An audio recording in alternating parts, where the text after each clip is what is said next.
Құрметті көрермендер, менің каналыма қош келдіңіздер. Сіздермен бірге бүгін тауық етін көкөністермен бірге пісіретін боламыз. Өте оңай, жасалу жолы қарапайым. Ең бастысы барлығын турап сала саламыз. Ең бірінші бізге 3 немесе 4 тауық еті қажет. Артық жерлерін алып тастаймыз, жуып аламыз, ыдысымызға салып аламыз. Одан кейін қажет мөлшерде тұзымызды қосамыз. Одан кейін томат немесе кетчуп пастасы болса, соны қосамыз. Барлығын осылай қосып болғаннан кейін міндетті түрде майонез қосамыз. Және де 2 немесе 3 тіс сарымсақты қосып араластырып аламыз. Барлығы біркелкі араласқанша араластырып қоямыз. Осылай барлық шетіне тию керек. Ең соңында осы тауығымыздың үстіне сұйық майымызды қосамыз. Енді тауық етін маринадтап жарты сағатқа бетін жауып қойып қоямыз.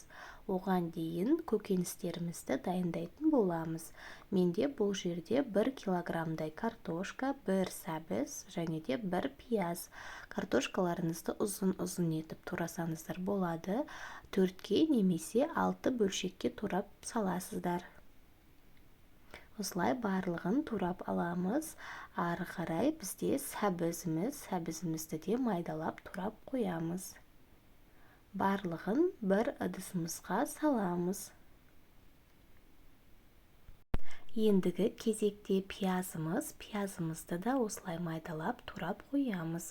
Қалауларыңыз бойынша бір сарымсақты да қоссаңыздар болады. Достар, айта кетейін, картошкаларыңыз сап-сары болып піссін десеңіздер, куркума қоссаңыздар болады. Және де бұл міндетті емес. Осылай кішкене бір қасықтай қосамыз. Дәміне қарай тұзымызды, қара бұрыш немесе қызыл бұрыш қоссаңыздар болады. Сұйық майымызды қосып, барлығын араластырып қоямыз.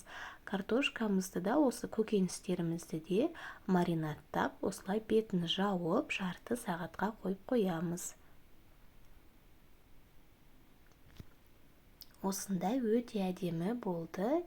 Пешімізді алдын ала қыздырып қоямыз. Және де противенімізге фольганы төсеп, осылай барлық шетіне тиетіндей етіп, ең бірінші астына көкөністерімізді саламыз.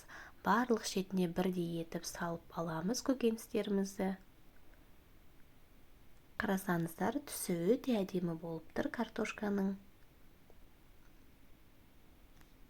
Енді ары қарай достар, осы көкөністеріміздің үстіне жарты сағат маринадтап тұрған тауық етін салып шығамыз. Барлығын осылай тізіп, әдемілеп салып аламыз. Астында қалып қойған майына дейін барлығын бетіне құйып шығамыз. Өте әдемі, керемет болды. Енді осының үстінен тағы да фольгамен жауып шығамыз.